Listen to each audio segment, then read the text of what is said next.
ബിരിയാണി ഉണ്ടാക്കിയാലോ? ഇന്ന് എൻ്റെ സ്റ്റൈലിൽ ബിരിയാണി ഉണ്ടാക്കുന്നത് എങ്ങനെയാണെന്ന് നോക്കാം. ഇഞ്ചി വെളുത്തുള്ളി പേസ്റ്റ്, ഉള്ളി വറുത്തത്, മുളക് പൊടി, മഞ്ഞൾപ്പൊടി, കുരുമുളക്, ഗരം മസാല, കുറച്ച് ഉപ്പ്, ഉള്ളി വറുത്തതിന് കുറച്ച് എണ്ണ, കുറച്ച് വെള്ളം കൂടെ പേസ്റ്റ് രൂപത്തിലാക്കി ചിക്കൻ അതിനകത്തോട്ട് ഇട്ട് കൊടുക്കുക. എന്നിട്ട് നമ്മളത് ഫ്രിഡ്ജിനകത്തോട്ട് വെക്കുക. പിന്നെ അരി എടുക്കുക. അരി കഴുകി വൃത്തിയാക്കിയിട്ട് തിളച്ച വെള്ളത്തിനകത്തോട്ട് അരി ഇടുക. ഇത് നമ്മൾ കറക്റ്റ് ബാസ്മതി റൈസ് അല്ല കേട്ടോ എടുത്തേക്കുന്നത്. പിന്നെ സ്പൈസസ് ഇടുക, നെയ്യ് ഒഴിക്കുക. അതൊന്ന് ഇളക്കിയിട്ട് നോക്കിയിരിക്കണം. കാരണം നമ്മൾ വേദനയാണല്ലോ ഇട്ടത്, അത് അങ്ങോട്ടും പോവാം ഇങ്ങോട്ടും പോവാം.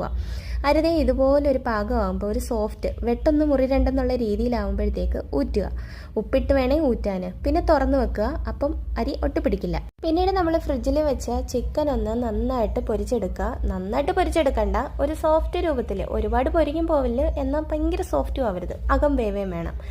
വറുത്തെടുത്തതിന് ശേഷം ഒരു ചട്ടി ചൂടാക്കി അതിനകത്തോട്ട് കുറച്ച് എണ്ണ ഒഴിച്ചിട്ട് ഇഞ്ചി വെളുത്തുള്ളി പേസ്റ്റ്, ജീരകം, ഉള്ളിയും കൂടെ വഴറ്റുക. എന്നിട്ട് നമ്മുടെ മെയിൻ ഹൈലൈറ്റ് ഇതേ നാരങ്ങയാണ്. നമ്മൾ തക്കാളി ഇടുന്നില്ല കേട്ടോ.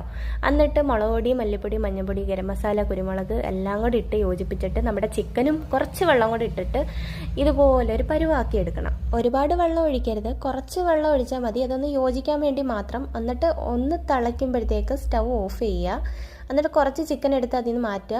അതേ പാത്രത്തിനകത്തോട്ട് ചിക്കൻ ഇട്ടിട്ട് റൈസും ഇട്ടിട്ട് ലെയറാക്കി എടുക്കുക. വേറെ പാത്രം എടുക്കണമെങ്കിൽ എടുക്കാം കേട്ടോ. പിന്നെ പാത്രം കഴുകേണ്ടി വരും, അത് നമ്മൾ തന്നെ ആണെങ്കിൽ പണിയാണ്. പിന്നീട് നമ്മുടെ ബിരിയാണീനെ ഒന്ന് റിച്ച് ആക്കി എടുക്കാം. കുറച്ച് ഉള്ളി വറുത്തത്, അണ്ടിപ്പരിപ്പ്, മുന്തിരിങ്ങ എല്ലാം കൂടെ ഗാർണിഷ് ചെയ്യാനായിട്ട് എടുക്കുക. പിന്നെ കുറച്ച് നെയ്യും കൂടെ ഒഴിച്ചിട്ട് ഇത് അടച്ച് വെച്ച് ഒരു 5 മിനിറ്റ് ലോ ഫ്ലെയിമിൽ കുക്ക് ചെയ്തെടുക്കുക.